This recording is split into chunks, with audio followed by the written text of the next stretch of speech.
¿Me avisas? Por favor, ¿me monitoreas? O sea, son 6-0. Es que como no lo estoy haciendo con mi teléfono. Uf, no veo dónde está Zoom.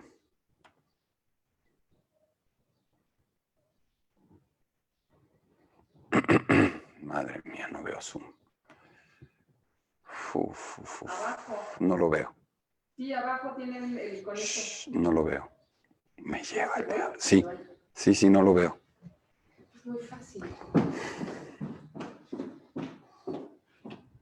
Estamos por empezar. En cualquier momento. Gracias. Ya estamos. Amigos, me parece que ya estamos en vivo. Ahora mismo nos confirman si de verdad ya están pudiendo verme y escucharme. Listos, arrancamos. Bienvenidas, bienvenidos a una emisión más de Hablemos de Ópera en casa. En esta ocasión tenemos el gusto, el privilegio de platicar con uno de los grandes talentos mexicanos vinculados con la ópera, Iván López Reynoso. Pero antes de empezar, antes de presentar a nuestro invitado de honor, me gustaría hacer los agradecimientos de rigor a las instituciones que se suman generosamente a nuestra transmisión. En primer lugar, la Secretaría de Cultura Federal, el Instituto Nacional de Bellas Artes, el Auditorio Nacional, Ópera Latinoamérica, desde Santiago de Chile, el Teatro Julio Mario Santo Domingo en Bogotá, la Ópera de Los Ángeles en California, la Fundación Sinfonía de República Dominicana, el Canal 22 de México, el Conjunto Santander de Artes Escénicas de la Universidad de Guadalajara, el Fórum Cultural Guanajuato, el Instituto Sinaloense de Cultura, Pro Ópera AC, el Festival de Santa Lucía en Nuevo León, la Secretaría de Cultura de Coahuila, el Instituto Sonorense de Cultura, el Festival Alfonso Ortiz Tirado, la Secretaría de Cultura de Tabasco, la Mahler Foundation en Viena y la Sociedad Mahler de nuestro país. Nuestro teléfono 55 43 47 0283 para que nos llamen o nos escriban por WhatsApp. Nuestro canal en YouTube, Hablemos de Ópera.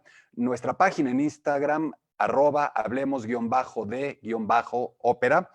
Y como habíamos comentado, tenemos dos anuncios muy importantes para nosotros. Empezaremos por uno al arranque de esta emisión y otro al final de la misma. Una gran sorpresa que tenemos para ustedes. Lo que les comentamos que es para nosotros una noticia importante y que nos da muchísimo gusto es poder anunciar nuestro siguiente curso en línea. Nuestro siguiente curso en línea será Verdi, Tradición y Revolución. Primero de 2 módulos. Será los días lunes 8, martes 9, miércoles 10 y jueves 11 de junio, por supuesto, de este año, en unos 8 días. El costo será de 1,500 pesos y las inscripciones pueden hacerse llamándonos al 55 43 47 0283, escribiéndonos a hablemosdeopera1@gmail.com. Toda la información estará en internet, en la página de Facebook al término de nuestra emisión. Hablar de Verdi es hablar de la ópera. Simplemente uno no puede decir que ama, que quiere, que entiende la ópera, si uno no ama, entiende y quiere a Giuseppe Verdi. Y nos parece, con toda sinceridad, que esta es una muy buena oportunidad todavía desde la sana distancia que tenemos y debemos guardar para acercarnos a un compositor fundamental. En cualquier momento se conecta Iván López Reynoso. Iván es uno de los talentos espectaculares que ha dado recientemente nuestro país en la ópera. Pianista de primer orden, contratenor de primer orden y director concertador de élite. Estamos hablando de un chavo, ya me está oyendo, así es que mejor me callo porque estoy hablando muy bien de ti, Iván, pero ni modo, tendrás que escucharme. Bienvenido. Gracias, querido amigo. Es un placer estar contigo esta tarde, platicar. De verdad te agradezco muchísimo el espacio. Es un privilegio, como siempre, compartir contigo y compartir con tu público. Gracias, gracias, Iván. Y aquí sí, la verdad, hago un elogio doble. El elogio va para ti, pero también automáticamente recae en Hablemos de Ópera, en nuestro proyecto. En este proyecto, de verdad, hacemos un esfuerzo por apelar, por dirigirnos al talento de verdad, al talento destacado, a las figuras que consideramos protagónicas en cada uno de sus quehaceres. Y Iván, tú eres uno de ellos. Eres un director mexicano. Sí, estamos acostumbrados a hablar ya de cantantes mexicanos que tienen éxito en el extranjero, que empiezan a perfilarse en el extranjero. Un director concertador de tu edad, dinos, tú todavía puedes presumirla. ¿Cuántos años tienes, Iván? 30 recién cumplidos hace un mes, querido amigo. No te digo lo que pienso porque no se pueden decir groserías aquí, pero bueno, qué envidia, envidia de la buena. Y un chavo de esta edad que tiene la edad que aparenta y aparenta la edad que tiene, pero no el talento que tiene. Eso sí, probablemente el talento suele asociarse con la acumulación de conocimientos de experiencia y esa parecería no estar asociada a una edad tan corta. Un hombre como Iván que ha dirigido en Pézaro, es decir, literalmente le ha ido a enseñar a hacer tacos al pastor a los taqueros rossinianos en Italia. Iván, bienvenido. ¿Por dónde empezamos? Yo quisiera empezar por algo y te voy a dejar hablar muchísimo. Hace algunas charlas hablaba de cómo se cocina una ópera. Finalmente,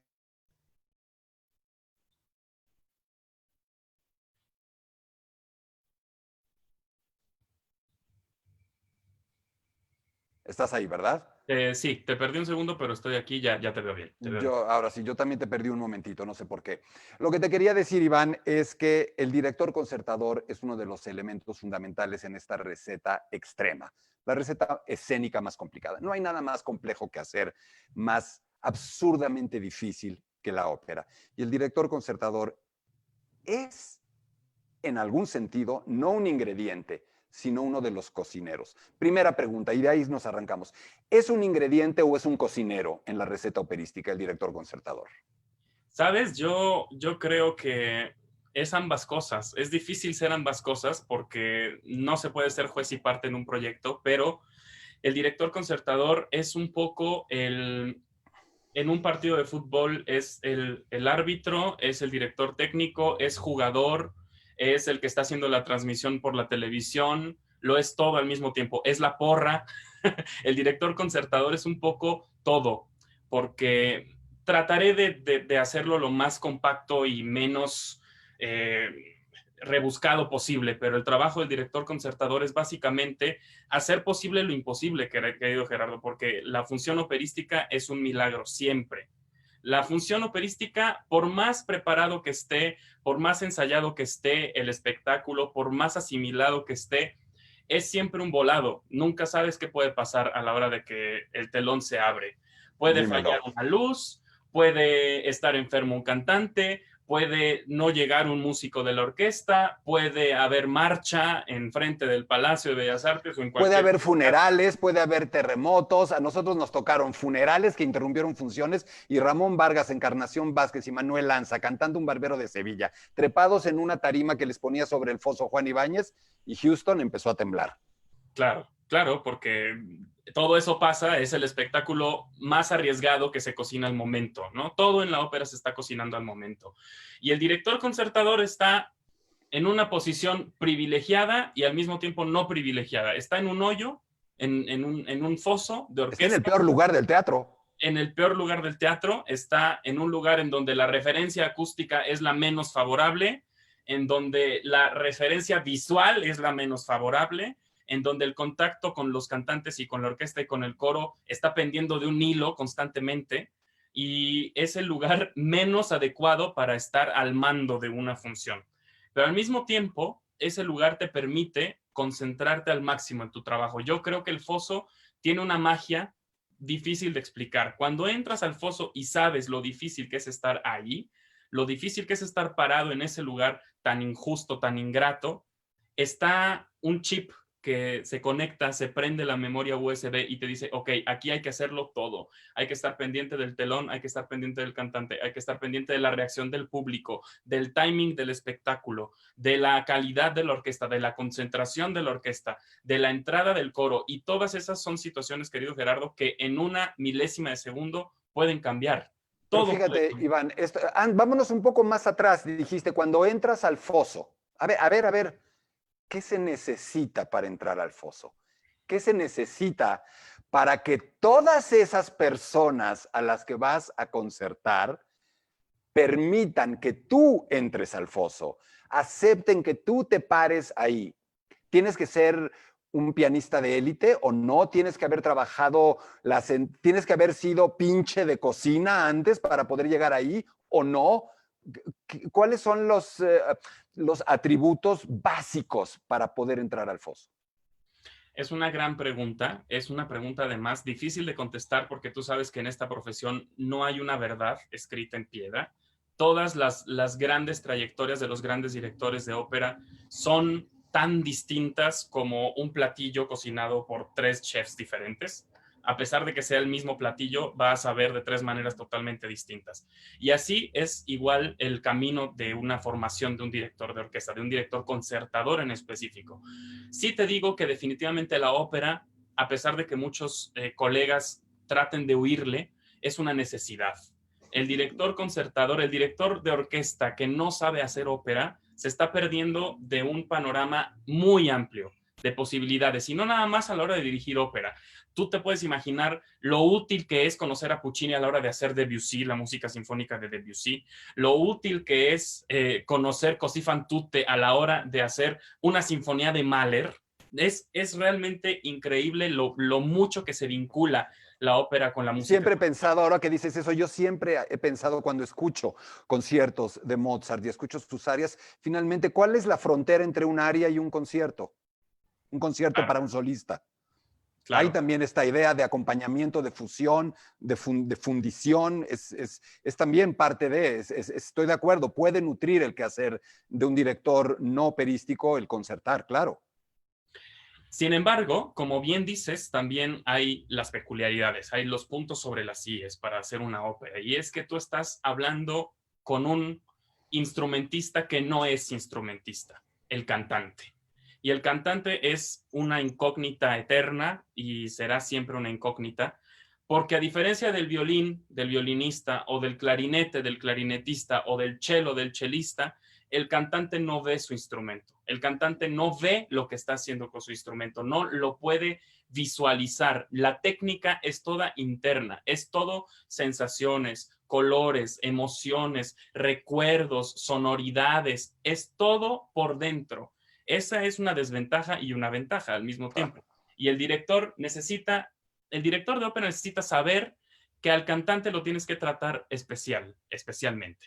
No puedes medir con la misma cuchara a un violinista y a un cantante, por más que pueda ser solista uno y otro en un concierto o en una ópera.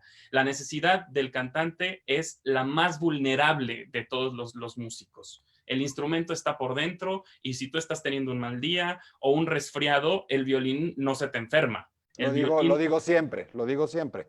El violín no está de luto, el violín no se fue 2 días antes de juerga y está con un dolor de cabeza espantoso. Lo he dicho prácticamente exactamente. No se pone, nunca le hemos visto a un piano que le tiemblen las patas porque viene un concierto de Tchaikovsky y dice, wow, ¿cómo le voy a hacer? Así es, y todas esas sensaciones y todas esas imágenes muchas veces subjetivas, porque los cantantes, muchas veces los grandes cantantes, logran entender su instrumento después de horas y horas y semanas y meses y años de exploración. No es algo inmediato, es una construcción muy lenta. Y el director necesita entender eso, el director de ópera necesita entender eso. Y mi idea particular, mi visión particular sobre el director concertador es que mientras mejor entiendas a todas las personas involucradas en el espectáculo, mejor vas a hacer tu trabajo. Mientras mejor entiendas al cantante, cómo necesita respirar, qué necesita a la hora de respirar, qué fraseo le puedes ayudar para que su área sea mejor o su momento escénico sea mejor, cómo puedes ayudarle a su actuación, cómo puedes ayudar que la música esté al servicio del drama, cómo puedes ayudar al escenógrafo a que haga mejor su trabajo, cómo puedes entender al director de escena a que el concepto musical y visual vayan de la mano, que es muy importante, tiene que ser así, en los mejores casos es así. ¿Cuántas veces hemos visto lo contrario, querido amigo? Pero idealmente van de la mano el concepto musical y el concepto escénico.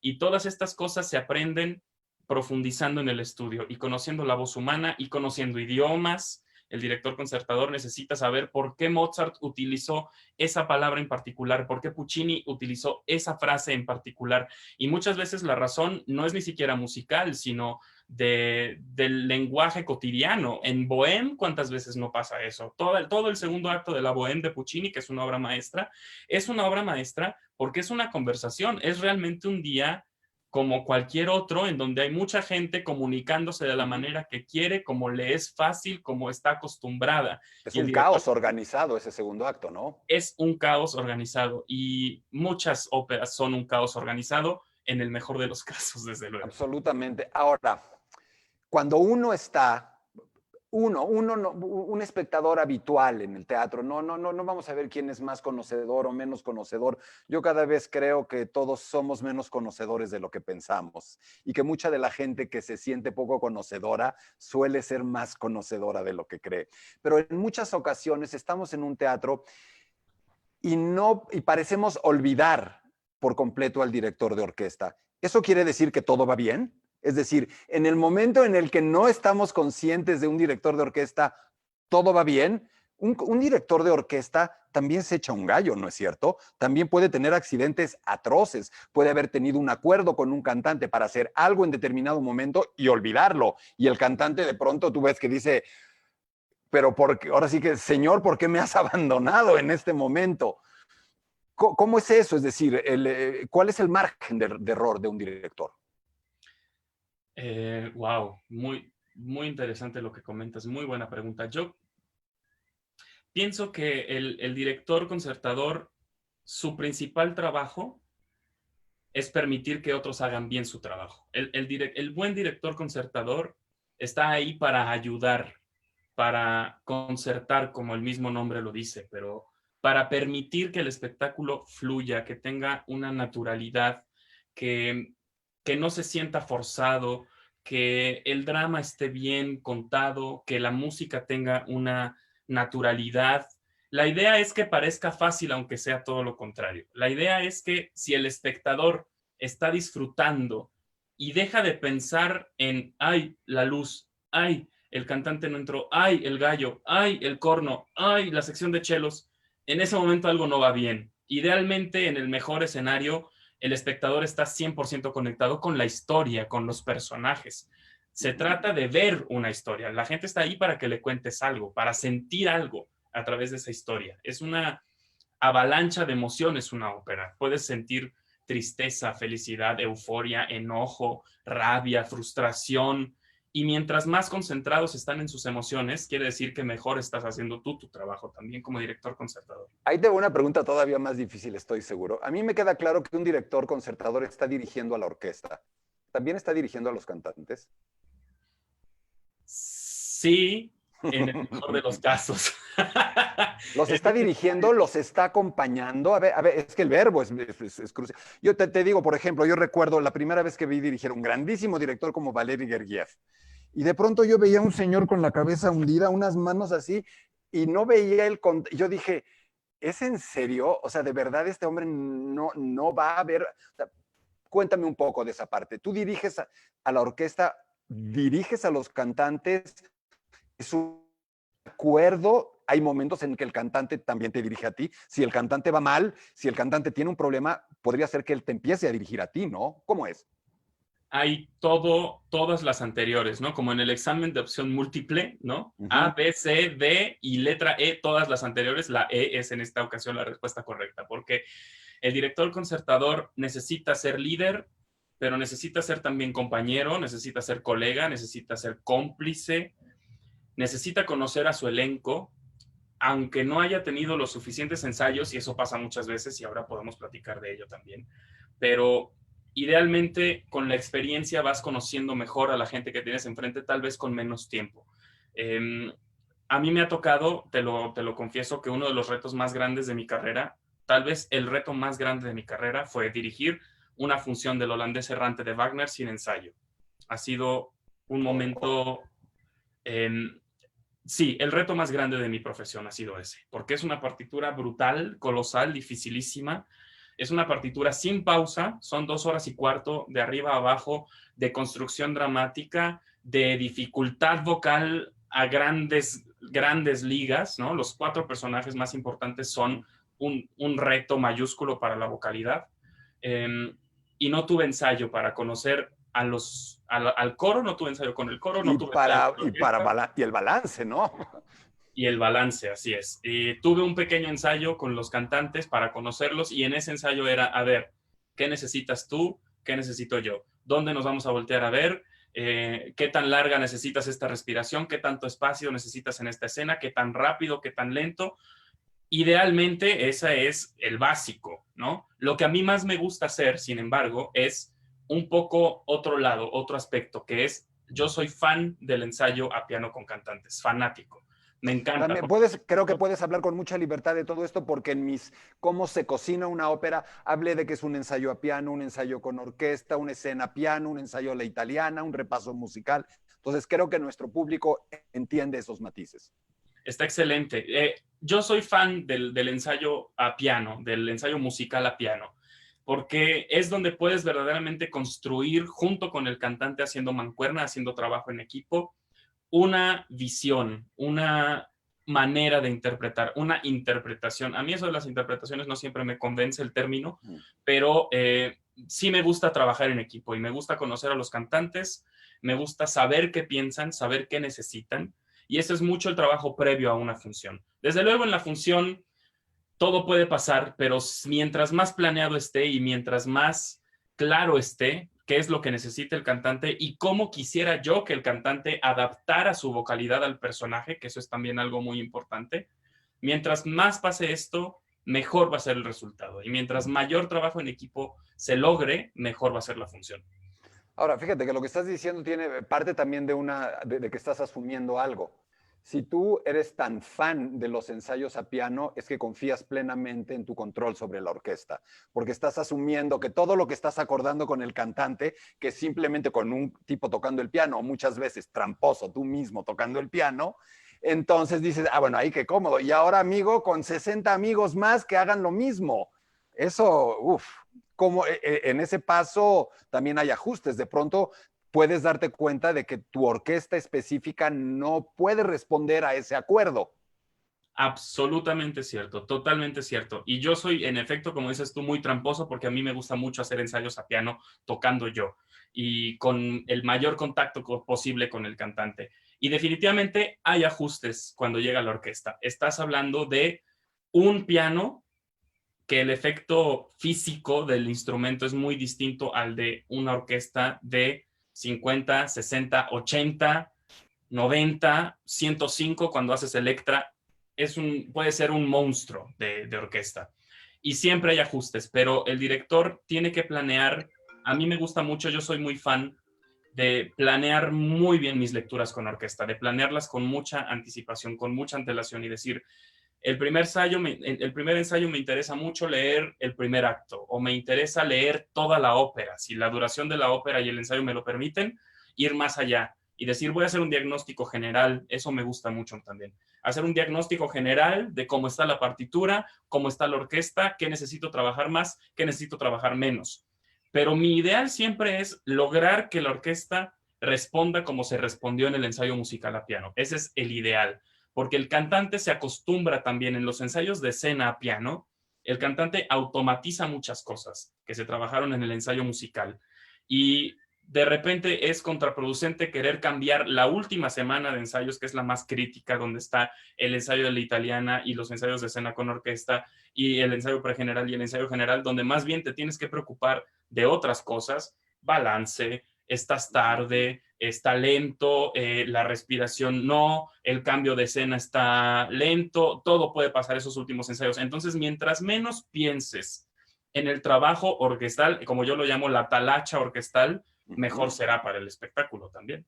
Absolutamente. Antes, te quiero preguntar algunas anécdotas, porque no voy a desperdiciar la oportunidad de preguntarte momentos afortunados y menos afortunados dentro de tu trabajo. Pero a ver, tú sabes, eres un hombre estudioso, eres un hombre con una muy sólida cultura musical, que algunos dicen que puede o no ser indispensable para el trabajo concertador como tal. Pero a ver, ¿cuándo empieza esto del señor en el foso con un palito moviéndolo? Es decir, el primer Verdi no conocía un director como tal. Angelo Mariani se dice que es tal vez el primer director que Verdi tuvo ya como tal y que en ese momento, en el momento en el que Verdi puede confiar en un director como tal, puede hacer otro tipo de propuestas.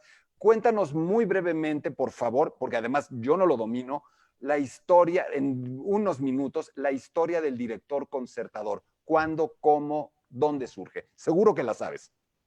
Es un tema que además me apasiona muchísimo porque la profesión del director de orquesta surge y es muy interesante, sobre todo la del director concertador, con lo complejo que se va volviendo el espectáculo operístico. Es decir, la ópera llega a un momento, a una evolución, a una complejidad que es imposible coordinarlo todo sin un personaje que ayude a estar ahí y a coordinarlo todo al momento.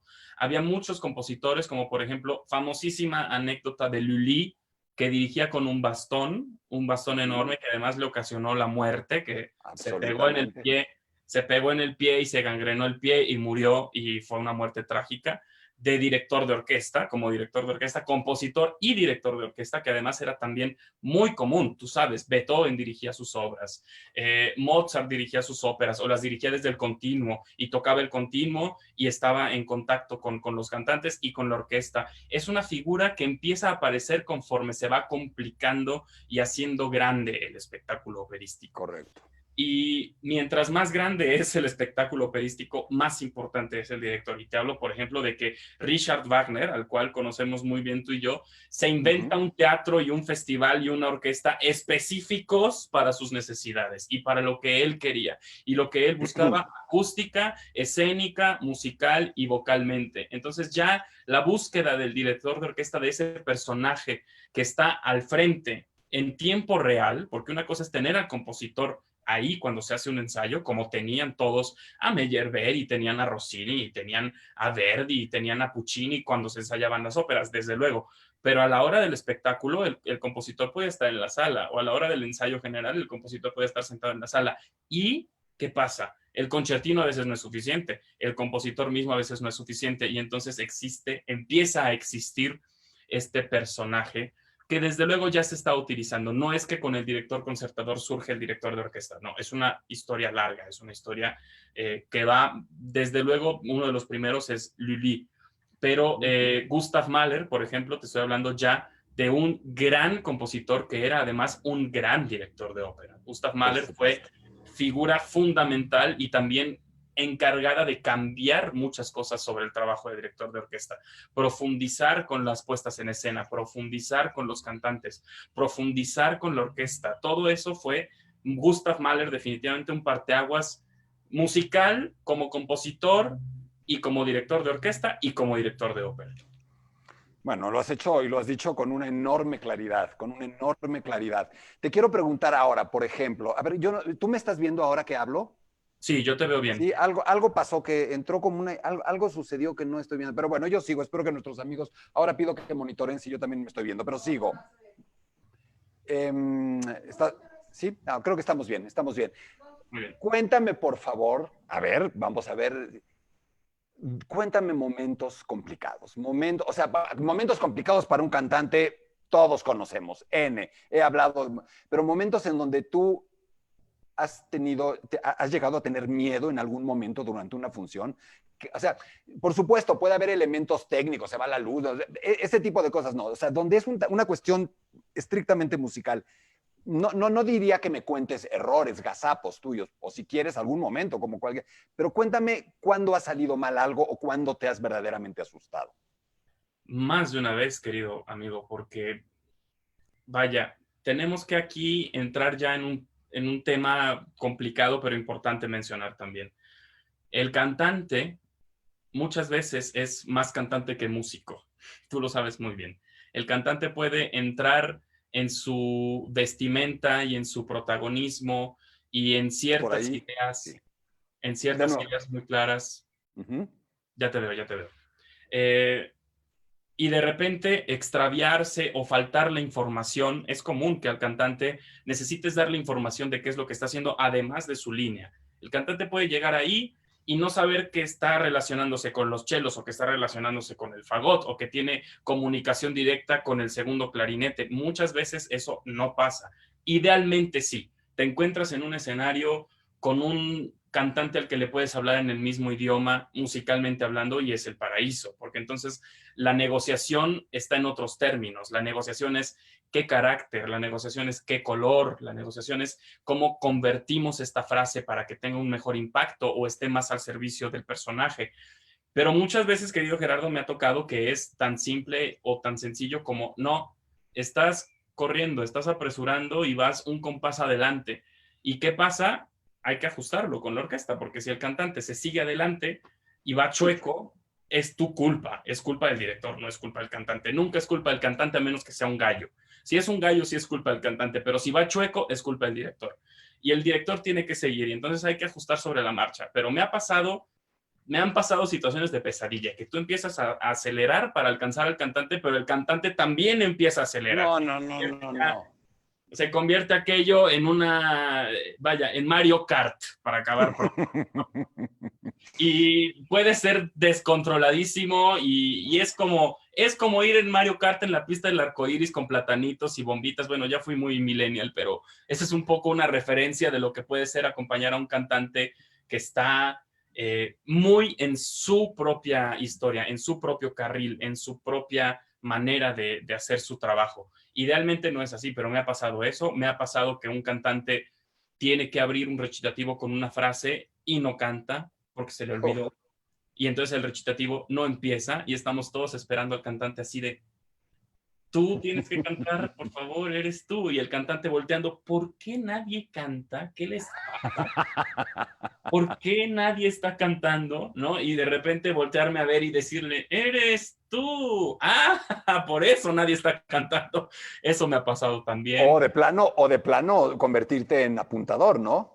Ah, también, claro, más de una Muy. vez, tener que gritarle el texto al cantante, más de una vez también, o que el cantante no llega al escenario, que el cantante estaba distraído, no oyó la llamada, o estaba en su camerino, o se le pasó el tiempo, y el cantante no entró a escena, y entró 1 minuto, o 3 minutos, o 10 segundos después, y cualquiera de esos escenarios es de mucha angustia, créeme, aunque sean 10 segundos, es mucha angustia ver que no está tu cantante en el escenario y decir, ¿qué hago? ¿Qué hago? The show must go on, es la regla de oro. El espectáculo debe continuar. Pero ¿cómo continúa? Ahí te encuentras muchas veces con la manera menos ortodoxa de resolver problemas. Me lo puedo imaginar. El cantante y el cantante, has dicho N veces la palabra, la hemos mencionado. Hablemos un poco del cantante. Hablemos un poco del cantante y te preguntaría, a ver, empiezo preguntando, pregunta de dos, ya no se canta como antes. ¿Tú empezarías por decir eso? Ya no se canta como antes, cuando tenemos cantantes maravillosos mexicanos. A ver, te voy a poner contra la pared. Ya no se canta como antes. De pronto yo tengo mis dudas. ¿Qué pasa con el canto? Doctor, haga usted un diagnóstico del canto actual, por favor. ¿Cómo está el paciente? Mira, querido, entramos en un terreno muy complicado, tú lo sabes muy bien, pero es un terreno que a mí me gusta mucho, a pesar de que sea tan complicado, porque yo soy un operópata sin remedio, yo no tengo remedio, yo soy director concertador porque amo lo que hago a pesar de la complejidad y de lo difícil que es y amo la voz humana. Pero definitivamente nos encontramos con varias, digámoslo así, varios inconvenientes del canto actual y de la enseñanza actual. Y es que te hablo de hace 60 años, de hace 50 años, que no había correo electrónico, que no había WhatsApp, que no había Instagram, que no había Facebook, que a veces había teléfono, que a veces había fax, pero muchas veces no. Y la comunicación era mucho más complicada. Pero era todo, además, Gerardo, de cocción lenta. Era todo con más calma. Había más tiempo, porque no había inmediatez en el envío de un contrato o en el envío de un correo electrónico. Eso no lo tenemos. O sea, eso no, lo tenemos ahora, pero no lo tenían antes. Y esa esperanza no en un sentido espiritual, sino esperanza de esperar, esa paciencia, ya no hay, ya no la hay, ya no la tenemos. Y yo siento que hay mucha prisa y hay muchas ganas de hacer muchas cosas muy pronto. Y eso perjudica directa y profundamente también el aspecto interpretativo, vocal, de canto, de técnica, porque lo que era antes de una madurez y de una cocción a fuego lento, como puede ser un buen ragú, ahora es todo McDonald's. Y entonces todo eso ya no hay esa calma y ya no hay esa paciencia y ya no hay esa profundidad que había hace algunos años en cuestiones de madurez vocal, de madurez interpretativa, sobre todo, y de tiempo entre una producción y otra para hacer bien tu trabajo entre una producción y otra. Porque lo que antes era un viaje en barco de semanas, de días, de mucho tiempo, de llegar de un teatro a otro o de hacer una gira y terminarla y aprenderte el siguiente rol, eran esas semanas y esos meses los que te ayudaban también a digerir ese personaje. Ahora no. Ahora puedes estar en enero cantando soprano, por ejemplo, Lucia de Lammermoor en Salzburgo, y en febrero estar cantando Traviata en München, y en marzo estar cantando Fiordiligi en el Metropolitan, y en abril estar haciendo una gira de conciertos por China. Y tú dime en qué momento te da tiempo de madurar todas esas cosas. Es una carrera ya muy inmediata, muy rápida. Y sobre todo, Iván, porque Calas y domingos, pues no hay muchos. Calas a los 17, 18, 19 años estaba cantando Leonoras y estaba cantando Santuzas, pero esa es una cosa. Y Plácido Domingo sí podía hacer lo que estás diciendo, pero Plácido Domingo también es una anomalía inexplicable que ni él mismo entiende. Yo se lo he preguntado, ¿cómo lo has hecho? La respuesta más honesta que he obtenido de él es, no tengo idea. Y es cierto. Pero más allá de eso, aquí hay un elemento fundamental, en mi opinión. El fenómeno del canto inevitablemente tiene dos vertientes, la emisión y la recepción. Si el cantante está cantando en el teatro solo, no hay un alma, ¿está cantando? Creo que no. El canto solo se da, nunca había hecho ese razonamiento, es casi epistemológico. Es el momento en el que realmente el canto es la combinación del emisor, del cantante y del espectador. ¿Estamos de acuerdo? Totalmente. Entonces, hemos hablado mucho de cómo uno de esos elementos, el output, está alterado. ¿Qué opinas del input? ¿Qué opinas de la otra parte del canto? El espectador que hoy acepta, no voy a decir nombres, que una mezzosoprano pueda cantar Sansón y Dalila o pueda intentar cantar Amneris, cuando realmente si escuchas lo que hacía Julieta Simeonato u Oralia Domínguez, pues te daría risa, parecería una parodia, no estoy exagerando. ¿Qué pasó?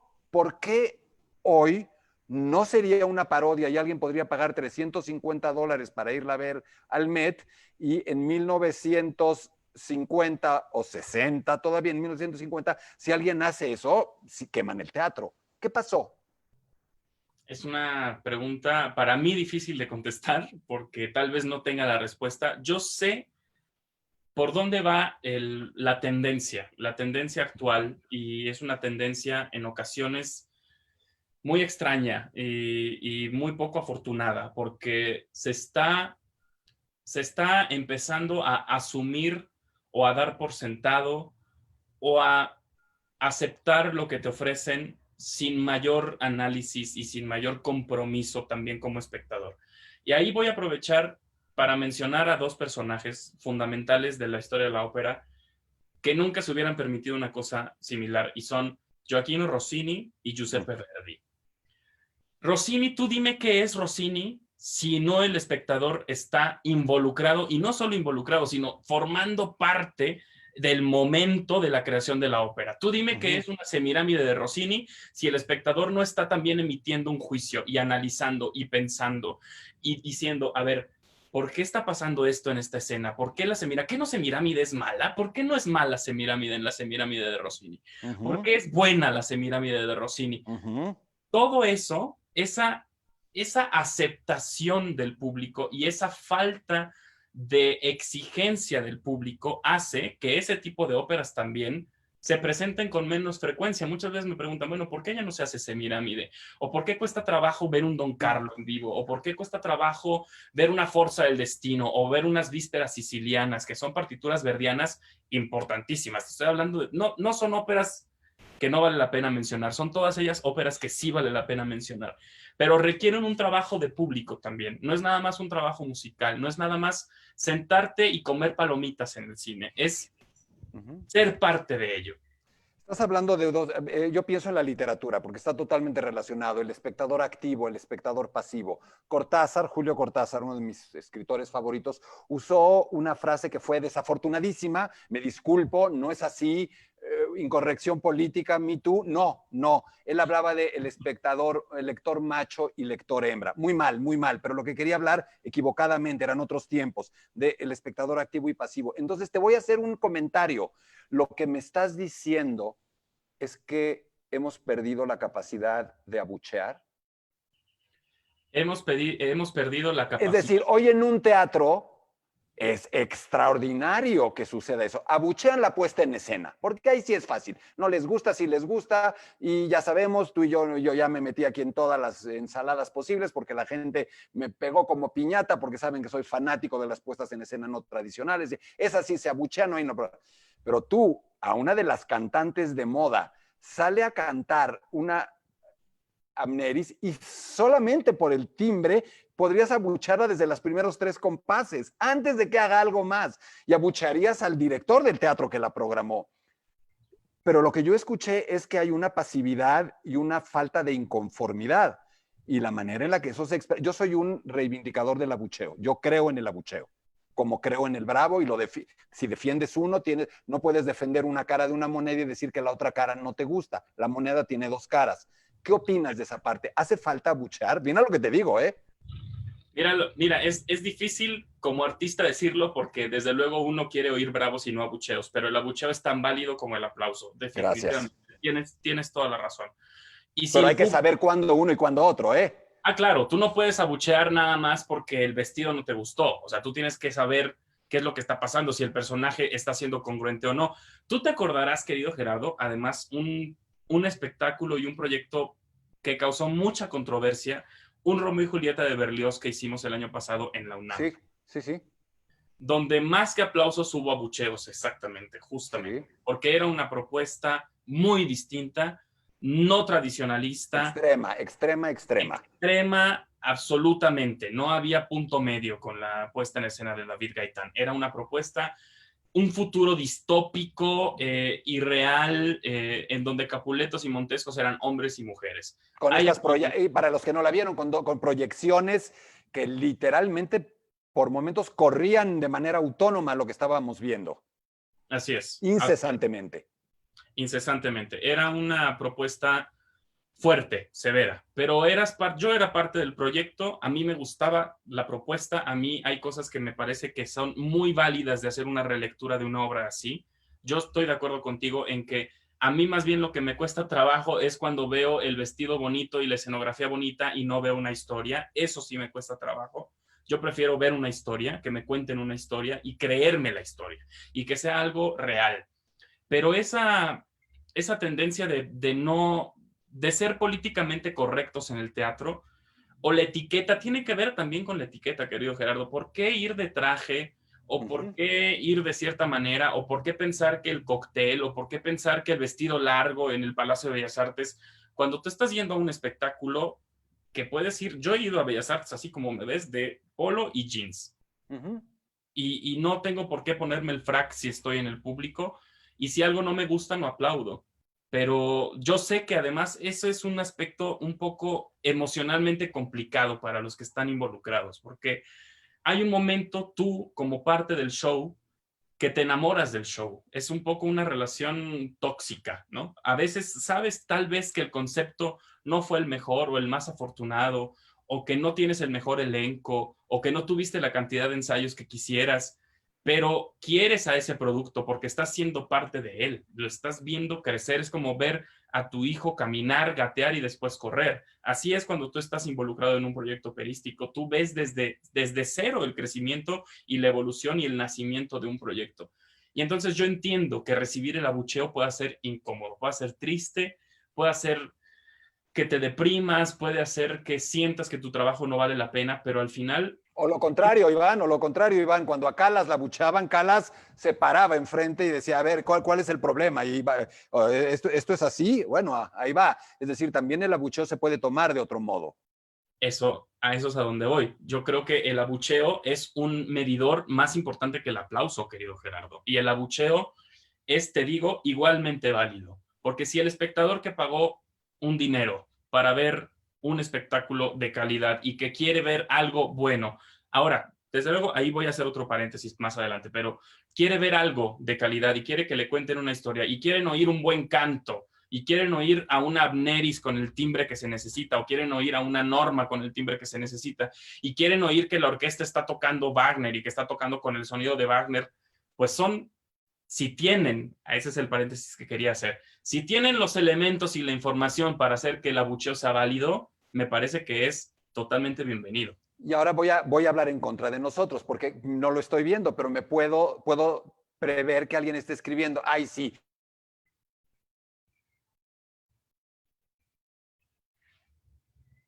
poder juzgar y para poder entrar a un teatro. Entonces, ¿qué? ¿Se necesita licencia para ser espectador? ¿Se necesita licencia para aplaudir, para buchar? No.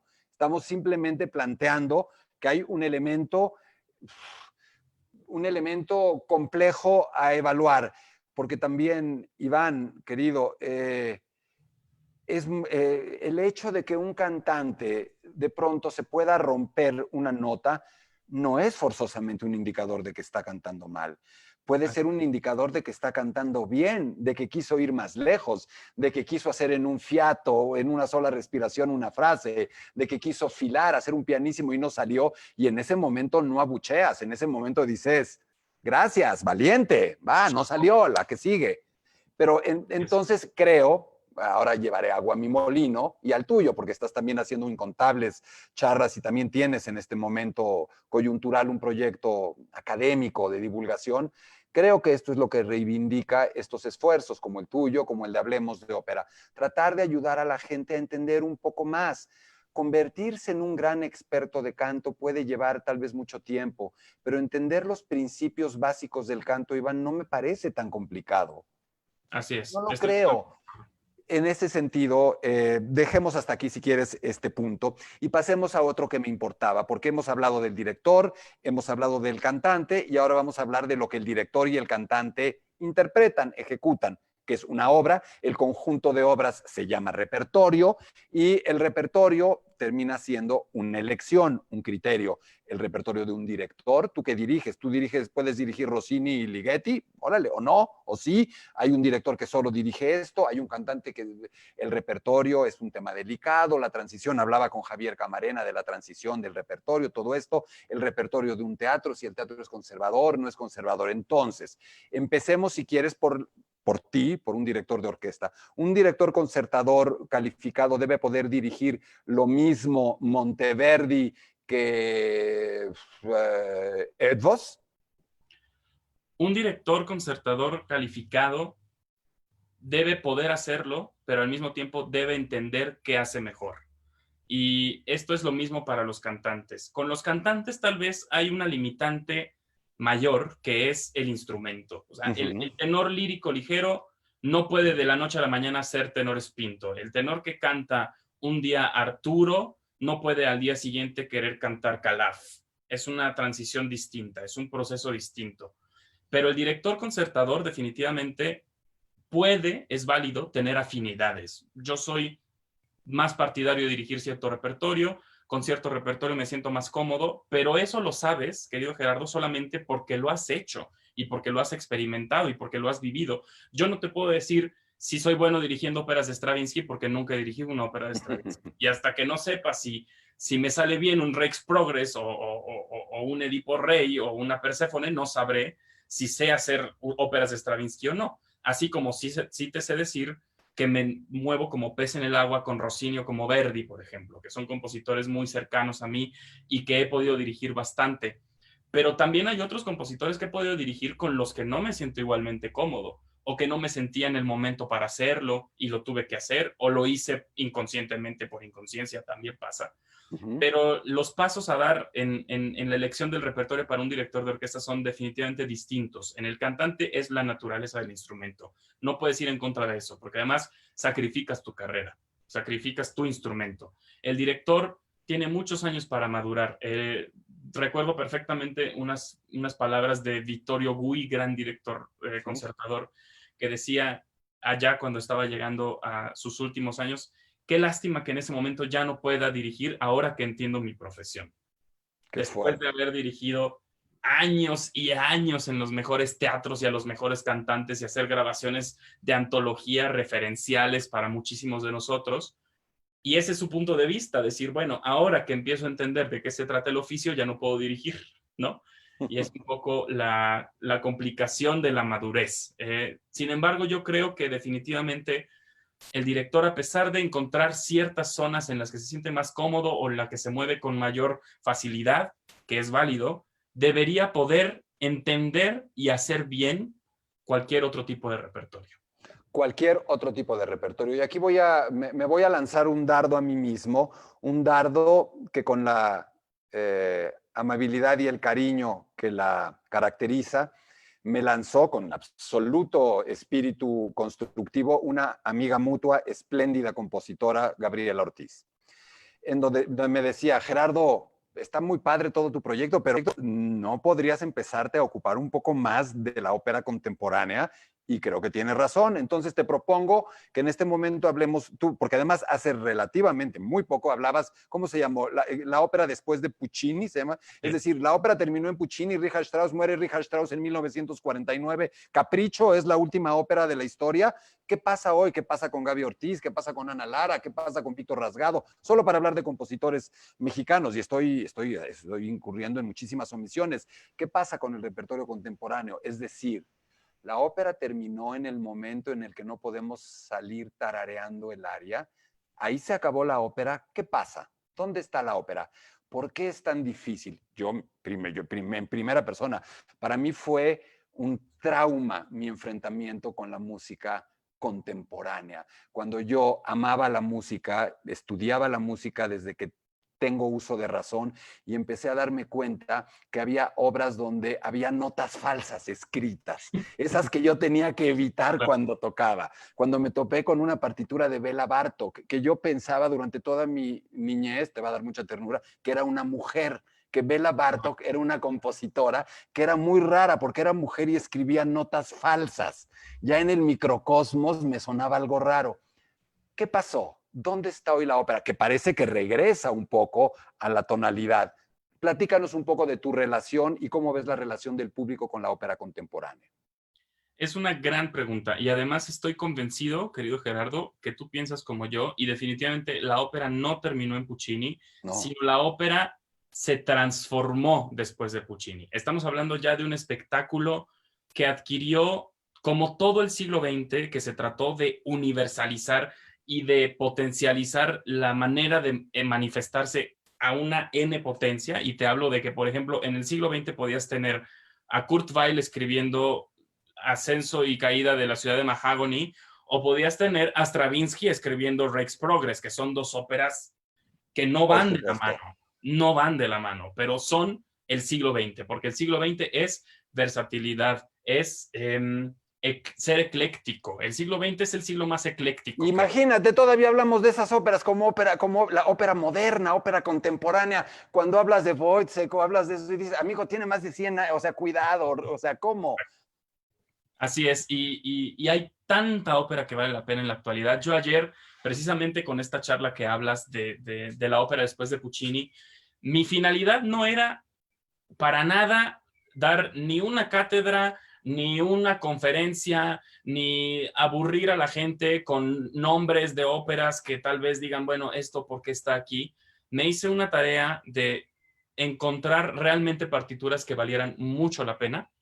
Y no sabes qué lista, querido Gerardo. No no pude terminar la lista de óperas buenas escritas en el siglo XX y XXI, que hay mucha ópera en el siglo XXI que se estrenó el año pasado y que son obras maestras, absolutamente. Absolutamente, ahí está nada más por decir un nombre, ya hablamos de compositores mexicanos, ahí está Kaya Sariajo y lo que ha hecho, ahí está, en fin, la lista es larga, pero creo que en ese sentido también esto vale la pena aprovechar este momento para invitar a la gente que nos está oyendo a que no sea que le den una oportunidad a la ópera y a la música de nuestro tiempo, sino a que se den una oportunidad ellos, ustedes.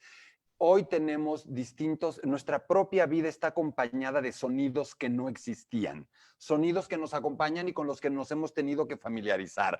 A alguien del siglo XVIII le ponías una licuadora y le daba un cortocircuito, ¿no? El sonido acústicamente, y perdón el símil. De esa misma manera, aceptar que hay otros sonidos que se han descubierto, desarrollado, experimentado y que son igualmente bienvenidos al de otros sonidos urbanos, tecnológicos, por decir algo tan básico como lo acústico, ni siquiera lo musical. Totalmente, absolutamente. Y además, querido, tocas una frase muy importante y es los sonidos nuevos que hay en la cotidianidad, en el día a día. La computadora prendiéndose, el ventilador, lo que dijiste, la licuadora, todos estos sonidos que no existían hace unos años y además las posibilidades de creación musical que tenemos en nuestros días. Todo eso combinado con la tecnología, la vanguardia, las nuevas técnicas de composición. Yo te voy a mencionar ahora brevemente una partitura operística que me impresionó profundamente, para bien, desde luego. Y te estoy hablando de Mason Bates, compositor estadounidense, joven, que mezcla la música electrónica con la música de conciertos y no es tal vez un término adecuado decirlo, la música electrónica con la música de concierto, toda música puede ser de concierto o toda música puede ser electrónica, sino la técnica de llevar a la ópera una mezcladora y ser DJ a la hora de estar componiendo una ópera. Y la ópera es la revolución de Steve Jobs. Te estoy hablando de un personaje actual que todo mundo conoce y es una ópera fantástica. Que absolutamente, tiene gran ejemplo. Grande. Es un ejemplo de todo es recientísima, es de este año, del año pasado, ¿no? Es de este año. Hace 2 años, es de hace 2 años. Es una partitura que se acaba de estrenar en el Festival de Santa Fe, que además se caracteriza también por tener propuestas nuevas, interesantes, y es una gran obra, y la grabación está ahí, y la pueden conseguir, y está en Spotify, o está en cualquier plataforma que gusten buscarla, y es una gran partitura, y no tiene desperdicio, porque combina las cosas que van a unir a las generaciones nuevas, la generación que es fanática de los DJs y que le gusta la música electrónica, y la generación que le gusta la ópera y que tiene curiosidad, porque sí hay que tener curiosidad. Nosotros podemos poner en bandeja de plata. Estás hablando de mi casa, por cierto, estás hablando de mi casa, una casa donde, y este es el momento donde mi esposa en una buena parte del día oye música electrónica y es ya DJ y yo estoy oyendo ópera, entonces me llama la atención que hables de esto porque pues me cuadra. Pues querido, lo dirás de broma, pero eso estaba pasando hoy en mi casa también. Mi hermano está experimentando con una mezcladora, es fan de la música electrónica, mi hermano, y yo soy fan de la ópera, y mis papás son como un híbrido en las dos cosas, van un poco para la ópera y un poco para la música. Pero además hay que recordarlo, ya lo dijo alguien que sabe mucho más que tú y que yo juntos multiplicados por 1000, ya lo dijo Aaron Copland, dijo que no hay que no se hagan bolas, hay dos tipos de música, nada más dos, la música buena y la música mala, no hay que buscarle. Y en la música electrónica hay cosas muy atractivas, cosas muy comerciales, y me parece que en ese sentido la ópera, a diferencia de cualquier otro arte escénico, voy a aventurarme, existente, es el receptáculo, el recipiente óptimo para lo que tú quieras poner. Todo cabe en la ópera, todo tiene cabida en la ópera, nada está bien, nada está mal.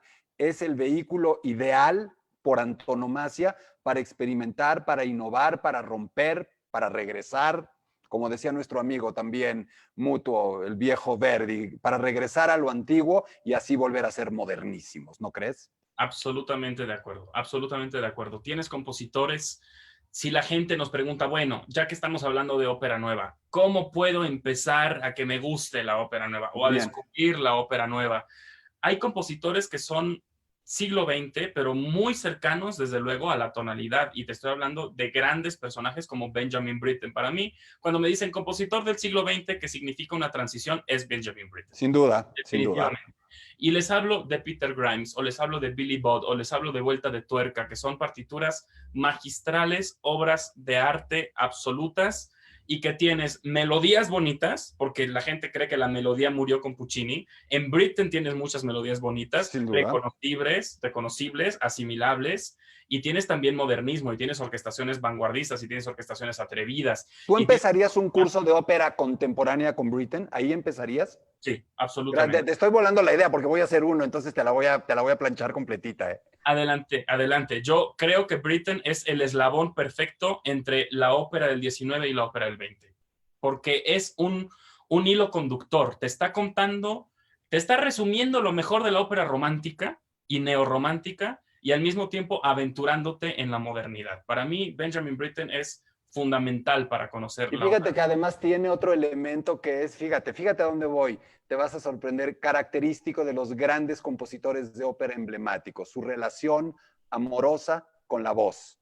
En este caso, su relación con Peter Pears, es decir, esta relación, una relación homosexual, en la que, como los grandes compositores de ópera, o muchos de ellos, es muy peculiar esta asociación con individuos, con hombres, con mujeres que cantaban. Es finalmente lo que muestran es su amor por la voz Totalmente. encarnada. Totalmente. De Rossini y Verdi, grandes ejemplos entre muchos. Entre Pero muchos. desde luego, Benjamin Britten tiene además otra peculiaridad, querido, que mencionábamos hace un momento, que lo vincula de una manera mucho más directa de lo que creemos con Rossini y con Verdi, y es que el espectador es parte del espectáculo. En Britten, Peter Grimes es bueno o malo.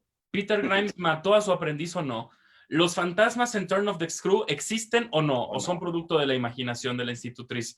En Billy Budd, ¿qué tan bueno o malo es el Capitán Beard? Todo eso está en la ópera de Britten. Nunca es nada gratuito, nada va a estar de manera obvia, nada va a estar dado por sentado. El espectador es juez y parte del espectáculo también. Iván, ha sido un verdadero placer. Tú y yo, me queda claro, podemos platicar interminablemente. No sé si la gente que nos escucha está dispuesta a escucharnos interminablemente, pero creo que tú y yo sí estamos dispuestos a escucharnos mutuamente de manera interminable. Quiero agradecerte de corazón, de verdad, el estar con nosotros en Hablemos de Ópera. Quiero agradecerte y celebrar públicamente cómo hemos engarzado, maridado nuestros proyectos, compartido nuestros proyectos con generosidad, con compañerismo, con complicidad. Te lo agradezco y te digo que esta fue la primera de varias. Hablemos de Ópera tendrá muchos otros proyectos y lo que dijimos te lo vuelvo a comentar ahora en público. Tenemos que hacer algo presencial juntos, si te parece, en cuanto podamos estar ya frente a la gente de manera directa como deseamos. Querido Gerardo, ha sido, como siempre, es un placer, un aprendizaje, es pasar el rato de la manera más productiva y musical operística posible. Y te agradezco el espacio, te agradezco la invitación, te agradezco esta complicidad que hemos logrado llevar a cabo con estos tiempos tan complejos y en los que tenemos que estar en casa, pero qué mejor que haya música, que haya ópera, que haya convivencia. Y desde luego tendremos que hacer algo presencial en cuanto tengamos oportunidad.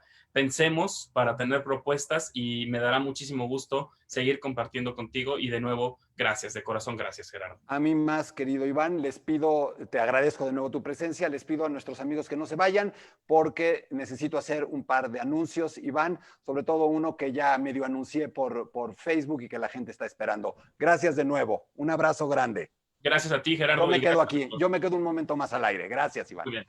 Amigos, bueno, ha sido un placer verdadero tener la oportunidad de platicar con Iván López Reynoso y quiero comentarles, quiero reiterar la invitación para que se inscriban. Ya se pueden inscribir a nuestro nuevo curso en línea, Verdi, Tradición y Revolución, que se llevará a cabo la semana del 8 al 11 de junio, lunes, martes, miércoles, jueves, 8, 9, 10 y 11 de junio. Llámenos, por favor, al 55 43 470283, escríbanos también ahí o a hablemosdeopera1@gmail.com. El costo es de $1,500 por dispositivo, computadora, casa, familia, ya que todos debemos todavía estar en casa guardando una sana distancia. Y ahora sí, me reservé para este final algo que traté de anunciar sutilmente con un guiño en Facebook. Nuestro invitado para este próximo sábado es absolutamente excepcional. Estamos hablando no solamente de uno de los grandes tenores que ha dado México, no solamente de una de las figuras protagónicas en la ópera del mundo, sino de uno de los hombres más versátiles que ha dado la ópera mexicana y ha dado la ópera internacional. Sí, seguramente adivinaron. Rolando Villazón va a estar con nosotros el próximo sábado aquí en Hablemos de Ópera en Casa. Es un honor, un privilegio, estamos contentos, agradecidos. Hace un rato largo, más de 10 años que Rolando no tiene una entrevista, no tiene un diálogo como este en nuestro país, así es que es un privilegio y nos sentimos muy honrados. Pasen la voz.